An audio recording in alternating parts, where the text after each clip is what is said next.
সালে বদমাইশ শেখ মুজিবুর রহমান, আমি একদম বদমাইশ শব্দটা ইউজ করলাম, বদমাইশ শেখ মুজিবুর রহমান ইন্ডিয়ার চক্রান্তে এই মুসলিম শব্দটা আওয়ামী লীগ থেকে বাদ দেওয়ালেন। তার জন্য কি হলো, আওয়ামী লীগ ভেঙে গেল। ভেঙে কি হলো, মৌলানা ভাসানী যখন আওয়ামী লীগ করা হলো 49 সালে, তখন তো শেখ সাহেব ছিল না, তখন ছিল মৌলানা ভাসানী, হোসেন শহীদ সরওয়ার্দী, আবুল হাশেম, এনারা। তো 57 সালে যখন এই মুসলিম শব্দটা বাদ দিয়ে দেওয়া হলো, দিয়ে একটা সেকুলার নেচার নিয়ে আসা হলো, আমাদের ভাগই হচ্ছে দ্বিজাতি তত্ত্বের ভিত্তিতে, আপনি তার 10 বছরের মাথায় এসে আপনি সেকুলার হতে চান, তখনই মৌলানা ভাসানী ওখান থেকে সরে গিয়ে কি হলো, উনি ন্যাপ গঠন করলেন। এবার আসেন, সরওয়ার্দী সাহেব মারা গেলেন কত, 63 সালে।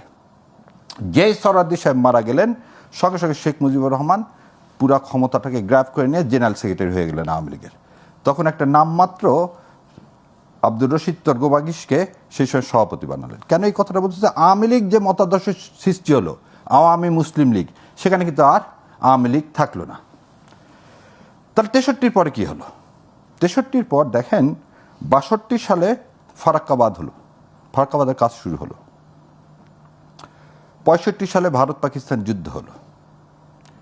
এই যুদ্ধের পর, এই যুদ্ধের সময় এই জিনিসটা পাবেন যে অনেকের বইয়ের মধ্যে আছে, বাংলাদেশ প্রতিদিনের এটা 24শে সেপ্টেম্বর 2014 সালে এই ঘটনাটা ছাপা হয়েছিল। যে আগরতলা ষড়যন্ত্র মামলা, এটা আসলে ষড়যন্ত্র না, ইন্ডিয়ার সাথে যে শেখ মুজিব নিজে এই পাকিস্তানকে ভাগ করার জন্যে এই এজেন্ডা নিয়েছিলেন, সেই এজেন্ডা বাস্তবায়ন কিভাবে হয়েছিল সেটা একটু শর্ট করে বলে দিই আপনাকে। ওনার নাম ছিল ফণীন্দ্রনাথ ব্যানার্জি, উনি আইপিএস অফিসার ছিল, আইজি ছিল ত্রিপুরার। এই ফণীন্দ্রনাথ ব্যানার্জি 65 সালে ইন্দিরা গান্ধী, 66 সালে ইন্দিরা গান্ধী ইংল্যান্ডে যায়, এবং সে সময় শেখ মুজিবুর রহমান ইংল্যান্ডে যায়।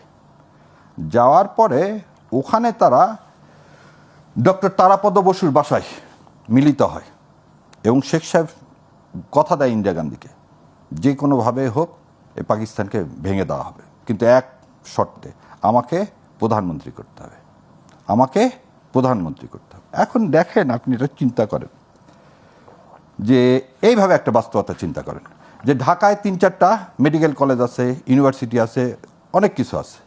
উত্তরবঙ্গ, সারা উত্তরবঙ্গ দক্ষিণবঙ্গ মিলে মাত্র একটা ইউনিভার্সিটি, রাজশাহী ইউনিভার্সিটি।